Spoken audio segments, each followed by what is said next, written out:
Touch the leg. Welcome to weekly edition of Tibet This Week. We bring you news on Tibet, His Holiness the Dalai Lama and the Central Tibetan Administration. The top headlines of the week. His Holiness the Dalai Lama wishes President Murmur good health on her birthday. Sikyong addresses National Press Club of Australia, calls on Australian government to ramp up pressure on China. Speaker Khenpo Sonam Tenphel addresses 65th founding anniversary of Dokham Chushi Gangdruk. Kalon Dolma Gyari attends conclusion of 20th Youth Leadership Training by Tibetan Youth Congress. Representative Namgyal Choedup meets Canadian Parliamentarians. Belgium Tibetan Community Weekend School celebrates 10th founding anniversary. Situation of Tibetan women in Tibet raised at the UN Human Rights Council 53rd session. Tibetan Institute of Performing Arts participates in 10th National Theatre Olympics in Hungary.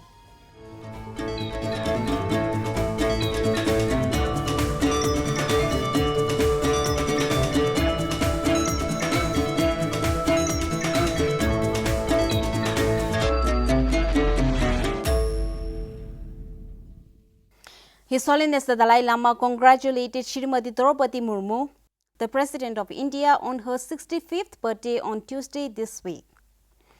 Acknowledging India's generosity towards Tibetans, His Holiness wished the latter a good health and success in leading India.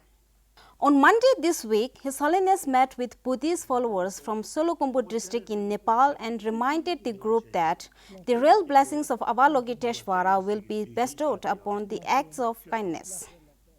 His Holiness the Dalai Lama on Saturday last week granted an audience to the members of Indo-Tibetan Friendship Society from Simur district, along with Tibetan settlement officers from Ponta settlement, Satwan settlement, Purwala settlement, and Kamrao settlement. Members of the Simur Indo-Tibetan Friendship Society were on a 2-day visit to Dharamshala and visited the Central Tibetan Administration, met and interacted with Kalon Dolma of the Department of Information and International Relations, Central Tibetan Administration. Looking at His Holiness's schedule for the coming months, as per the official website, His Holiness the Dalai Lama will be imparting teachings to the Buddhists and people from other communities from July 21st till July 23rd. According to Ladakh Buddhist Association's recent press briefing, His Holiness is set to arrive in Leh, Ladakh on July 10th. The organizers said they hope for His Holiness to stay in the region until the end of August. Amidst objection from China, Sikyong addressed the National Press Club of Australia on Wednesday this week on the topic resolving Sino-Tibet conflict and securing peace in the region. Sikyong highlighted the historically independent status of Tibet and urged the international governments not to go by Chinese government's propaganda. We have always resorted to non-violence as a means, and His Holiness has been very categorical in his statements that if Tibetans take up violence, I will no more be responsible for the cause of Tibet. So it's not, as I mentioned before also, it's not like Tibetans cannot take Chinese life, but they are not taking it. They are resisting from that. They are practicing peace, and they are burning themselves to death, hoping against hope that the Chinese government will pay some attention to their plight, or hoping against hope that the international community will come to their rescue, but to no avail as of today.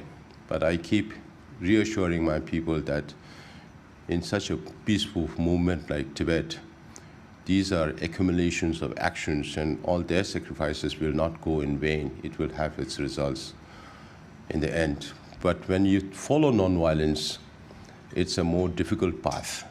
It takes longer time. But that is the only means to resolve conflicts, because violence begets more violence. If you take up violence, there's never going to be an end. It's going to be a cycle of violence. And that is not what humanity needs. Everybody wants happiness. His Holiness always stresses on the oneness of humanity. And if political leaders understand this concept of the oneness of humanity and the interdependence of the nature of our existence, then there will be more peace in this world. On Tuesday this week, Sikyong was honoured in the House of Representatives and the Senate of Australian Parliament. Member of Parliament Sophie Scams and Member of Parliament Susan Templeman acknowledged the presence of Sikyong Pembatsiring observing the proceedings in the Australian Parliament and brought to the attention of the House the critical situation inside Tibet under the Chinese government. Today, the Australian Parliament is immensely privileged to welcome the Sikyong, the President of the Tibetan government in exile, to our House. In the Australian Senate, Senator Janet Rice, Senator Linda Reynolds, Senator Deborah O'Neill, Senator Lydia Thorpe, Senator Tony Sheldon, Senator Steele John and Senator Nick McKim welcomed Sikyong in the Senate and deliberated on the need to curb the growing repression in Tibet under the Chinese government. The senators urged the Australian government to specifically put policy in place and to protect the succession of His Holiness the Dalai Lama without any interference from the Chinese government. And I will continue to push for the Australian Parliament to only recognise a Dalai Lama appointed by Tibetan Buddhist traditions and practices without interference by the Chinese government. The members of Parliament also emphasized the importance of advocating for human rights in Tibet, publicly and privately, directly with China and in multilateral forums. Since 1959, many Tibetans have fled their homeland. Some are in the Blue Mountains in my own electorate of Macquarie, where they tell me how much they value their freedoms. It's vital Australia keeps speaking out about our serious concerns on human rights in Tibet, publicly and privately, directly with China and in multilateral forums. Deputy Speaker of the Australian House of Representatives, Sharon Clayton, and the Australian All-Party Parliamentary Group for Tibet respectively hosted reception in honour of Sikyong's maiden visit to the continent. Sikyong also had a meeting with Senator Janet Rice, Australian Senator and Shadow Foreign Affairs Minister Simon Birmingham, Members of Parliament Shane Newman, Senator Dean Smith, Co-Chair of the Australian All-Party Parliamentary Group for Tibet, Members of Parliament Luke Gosling and Members of Parliament Susan Templeman at the Australian Parliament and made a visit to the Australian Strategic Policy Institute. In Sydney, Sikyong Pembatsiring visited Weekend Tibetan Language School, addressed the Tibetan community, interacted with Tibetan youth and members of Voluntary Tibet Advocacy Group, attended lunch event hosted by Australian MP Dr. Sophie Scams and met local dignitaries and supporters of Tibet, spoke at the University of Technology, Sydney and New South Wales State Parliament and sat for an interview with a journalist from the Sydney Morning Herald. On Thursday this week at the Australian city Melbourne, Sikyong addressed India and Tibet, Ancient Ties and Current Bonds at the Australia-India Institute and Tibetan community there. Sikyong is currently visiting Australian city of Brisbane, following which he will return to India. On Friday last week, Speaker Khenpo Sonam Tenphel of the Tibetan Parliament in Exile graced the 65th founding anniversary of Dokham Chushi Gangdruk as the chief guest at Bir, Himachal Pradesh. While applauding the undertakings of the Dokham Chushi Gangdruk, the speaker spoke about the foremost objectives of the Tibetan Resistance Force at the time of its inception in 1958 and its historical significance from fighting the Communist Army of China to escorting His Holiness the Dalai Lama safely to India. The organization also hosted the 51st board members meeting and 23rd general body meeting and the commemoration of the 60th death anniversary of Andru Gombutashi, founder of Dokham Chushi Gangdruk, in the same day. Kalon Dolma Gyari of the Department of Security, the Central Tibetan Administration, attended the concluding ceremony of the 20th Youth Leadership Training of the Tibetan Youth Congress as the chief guest at the Upper TCV on Friday last week. Addressing the participants of the training, Kalon shared her past experience of working as the member of Tibetan Youth Congress, reiterated the importance of practical approach in their course of activism and significance of spreading awareness on Sino-Tibetan conflict at their respective colleges and communities. The 20th Youth Leadership Training was held from 12th to 16th of June 2023 at Upper TCV. Representative Namgyal Choedup of the Office of Tibet, Washington, D.C., accompanied by Sherab Thurchin, Executive Director of Canada-Tibet Committee, met with Canadian parliamentarians and government officials during a three-day official visit to Ottawa from 14th June 2023.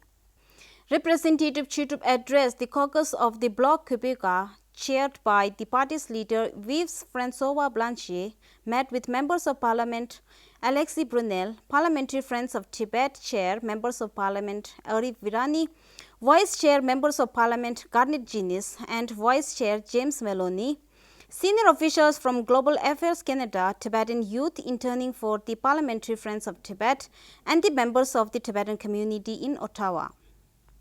Representative Choedup discussed the necessary follow-up actions regarding the significant motion on the Sino-Tibetan dialogue and Canada's commitment to strengthening institutional support to Central Tibetan administration and Tibetan exile community in India and Nepal. Under-Secretary of Office of Tibet, Brussels, Tenzin Nortin attended the 10th founding anniversary of the Belgium Tibetan community Sherab Nangje Weekend Tibetan Language and Cultural School as the chief guest at Antwerpen, Belgium. Tenzin Nortin expressed gratitude to the former school directors for their initiative in setting up this weekend school 10 years ago to impart Tibetan language, and to the present director, staff and parents for their resilience and determination in making so much progress. The situation and challenges faced by Tibetan women in Tibet was raised during an interactive dialogue with UN Working Group on Discrimination Against Women held on Thursday this week at the ongoing 53rd UN Human Rights Council session. UN Advocacy Officer of the Tibet Bureau Geneva, Kaldin Somo, delivered an oral statement highlighting the key issues affecting the life of Tibetan women due to China's discriminatory policies and practices in Tibet. As reflected during a treaty body review of China, the Committee on Elimination of Discrimination Against Women raised a series of concerns over issues affecting the life of Tibetan women, including barriers to access to justice, closure of Tibetan schools, forced residential schools, denial of access to education in Tibetan language, confiscation of passport of Tibetans, as well as forced labor and forced marriages, and the undermining of linguistic and cultural identity of Tibetan women and girls. On the sideline of the ongoing 53rd UN Human Rights Council session, the Tibet Bureau Geneva and Society for Threatened Peoples jointly organized a side event to shed light on China's continued repression in Tibet. UN Advocacy Officer of the Tibet Bureau Geneva, Kaldin Somo, Tibetan former political prisoner Pinzo Nyeten, and Tibet Advocacy Coalition's coordinator Gloria Montgomery spoke at the event titled Tibetans Report on the Current State of Repression 75 years after the Universal Declaration of Human Rights. UN Advocacy Officer Kaldin Somo urged the UN member states and international community to make concerted efforts in mitigating the rights violations by China in Tibet. On Wednesday this week, Representative Jigme Sering of the Office of Tibet Latin America welcomed Monha Cohen Roshi to Tibet House, Brazil in Sao Paulo. Representative Jigme Sering expressed his heartfelt gratitude to Monha Cohen Roshi for taking the time to visit Tibet House and for her continued support. Monha Cohen Roshi is an official missionary of the Soto Shu tradition of Zen Buddhism. Monha is the author of 20 books and promotes the principle of active nonviolence and culture of peace. The Tibetan Institute of Performing Arts, with 22 tour members led by director Thuntut Sering, participated in the 10th National Theatre Olympics, Budapest, Hungary, at their invitation on 10th June 2023. Tipa played the story of Nangsa Wipum, one of the 8 epic classical stories of the Achil Hamo tradition, attended by 400 opera associations from 58 countries. It was the first time for Tipa to attend a global event of such significance to showcase its rich cultural heritage to an international audience. On 11th June 2023, Tipa's artists enacted an opera performance on the life of Gautam Buddha with an invitation from Lama Chembel from the Buddhist Center for the audience, largely Buddhist religious devotees who had come to learn Buddhist doctrines at the monastery. That is all for this week's edition of Tibet This Week. Thank you for watching Tibet TV.